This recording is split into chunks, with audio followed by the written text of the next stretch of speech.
Hello guys, so today we have an interesting topic. We're going to be discussing authentic and fake Real Rilakkuma plushies. How to tell the difference, is it important to tell the difference? First off, I just want to say that if you happen to have something that's not authentic, like it's okay, it is really hard to tell the difference. And there are so many different lines of Real Rilakkuma and different brands do collaborations that it's possible, even if you think you have a fake, maybe it was some kind of collaboration product, because still some of those plushies can look pretty crazy even if they are technically authorized or authentic. So let's warm up with a little game here. Fake or real Rilakkuma? What do you think? All right, our first one here. Look at those ears. It's a little bit questionable. All right, answer time.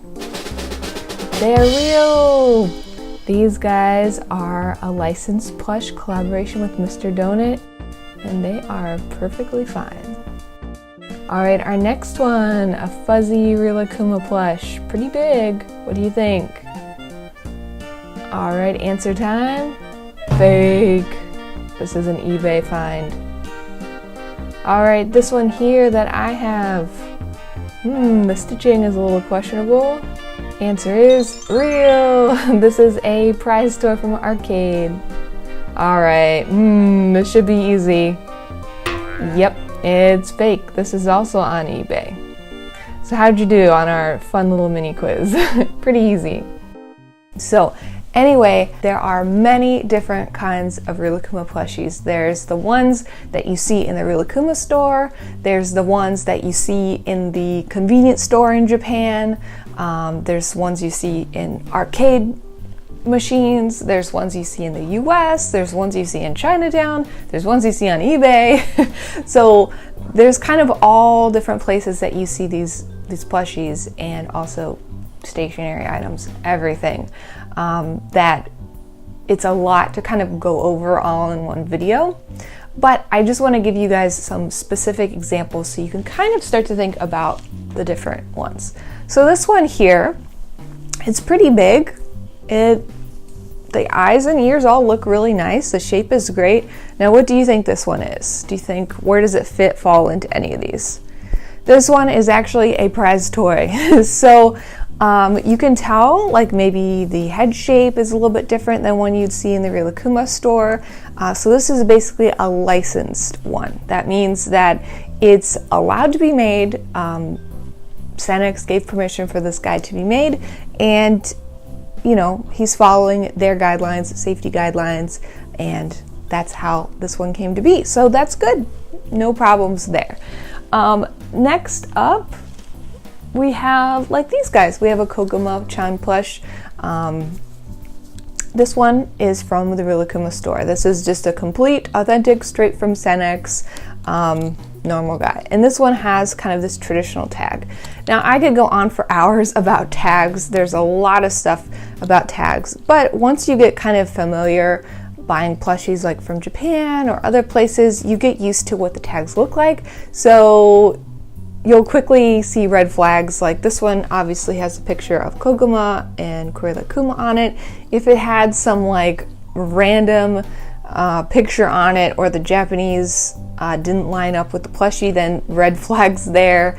Or if it had a weird tag, like those are some little signs you can tell. But the positive thing I do want to say is that over time, the authentic ones are becoming much easier to find and much more reasonable to find. So you're going to be seeing less and less of fake plushies that, number one, may not be safe. Number two, don't look as good, and therefore the quality of them aren't as good. And then number three, maybe you're supporting some business that's not really authorized to be making them, which isn't really a good thing to be supporting. So anyways, this is an example of one from the Real Rilakkuma store. This is another prize toy right here. He likes to fall over. But they're all just so different. Then we have Kyotori here. It is actually a licensed Real Rilakkuma. Kyotori Real Rilakkuma. I got this from FAO Schwartz quite a few years back. I don't even have the tags left on it. I have this little hook. But if you look over here, it has Ali Quantum as the licensor. So Probably the most common things you will see are either it will say Senex Japan on it and they'll have like a Japanese description, or it will say Ali Quantum here if you're in the US. So those are probably the ones that you will see the most commonly. If something is like extremely cheap on eBay, then it's probably too good to be true. Unfortunately, a lot of things coming from China, you know, they may not be from authorized channels and be authentic. So you may notice in a lot of places, especially here in the US, it's harder to find Real Rilakkuma. There are some really good options. Now, I would be silly if I didn't mention that we have Real Rilakkuma store, which you probably know. But if you take a look at any of my Real Rilakkuma videos, my hauls, all those kind of things, those are authentic Real Rilakkuma and some really great places. Now there's new pop-up stores here in the US, New York City and California. Chances are if you are seeing some things on eBay coming from a little bit questionable place, or it's from another means, they're probably not following the rules.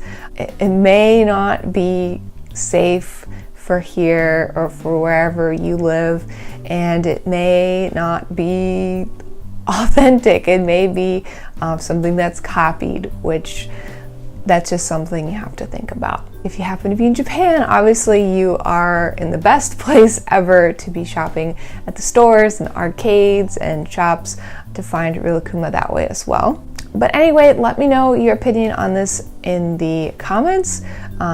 Definitely, I've been working super hard in the shop to bring you guys as much variety as possible here in the US, and I will keep you guys updated on the new things we're going to get in over on our shop Instagram. But I hope this was helpful. I know it's overwhelming. There's so many things with tags and different types that, you know, I could go on and on about this. I'll try to list some maybe resources here in the description box. There's been some really great videos and blog posts done in the past, which may be really helpful if you're trying to dig deep into this. So anyways, I will leave you guys with that, and I'll see you guys again soon. Please give this video a like if you thought it was helpful so we can continue doing more in the future. See you later. Bye-bye.